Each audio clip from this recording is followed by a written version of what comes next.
What's up, everybody? This is Franchise Play, and welcome to the halftime show. Now, everybody knows we mostly play sports games here, but sometimes you got to put a pause and look at some non-sports games. So let's talk about some of the hottest games that are out right now and soon to be released. This is TitanFall, and one of the ads for TitanFall says, "Believe the hype." So everybody knows there was a ton of conversation about TitanFall. It was one of the more highly anticipated games probably in the last year. So the game dropped for Xbox One. It'll be out for Xbox 360 on April 8th. And if you haven't got an opportunity to play the game, so you haven't really got a chance to see firsthand whether or not it's worth it or, worthy of the hype, I can tell you from my standpoint that it absolutely is. Now, this is coming from someone who's not even a huge first-person shooter fan, but Titanfall is very addictive. Every time I turn my Xbox One on and I see the Titanfall logo, I feel compelled to play it, even if I kind of don't have the time or need to be doing something else. I think that's a good sign. Titanfall is, in my opinion, absolutely worth the hype. Now, let's move on to a different system, PlayStation 4, the other next-gen console. Out also right now is InFamous Second Son.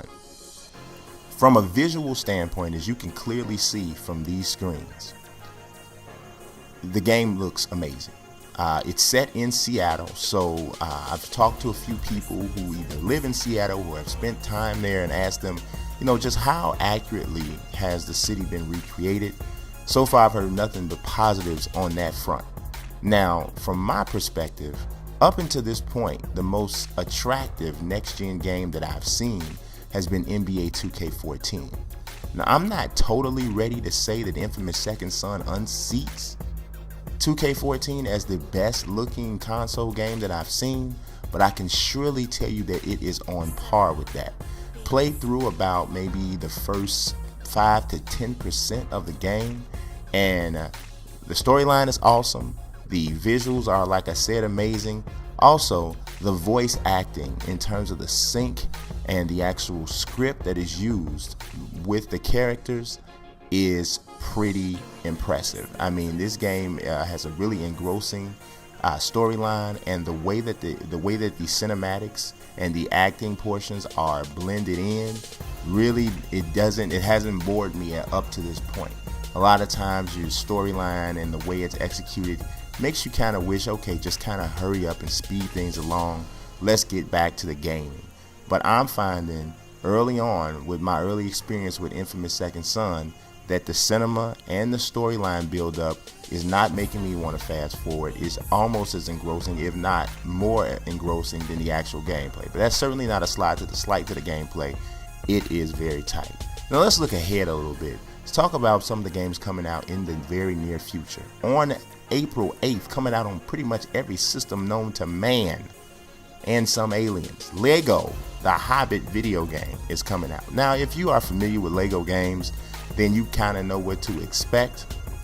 A rather accurate recreation of popular movies and that sort of thing. So I wouldn't expect anything different from that. Visually, it looks pretty good. I'm pretty sure this footage that we have on the screen right now is from the next-gen versions. So it looks pretty good. And if don't completely turn away. I know a lot of sports gamers don't want to go this route, but don't completely turn away from Lego games. Sometimes they are pretty cool with the puzzles and the actual action that is involved in the game. So you might want to give it a look.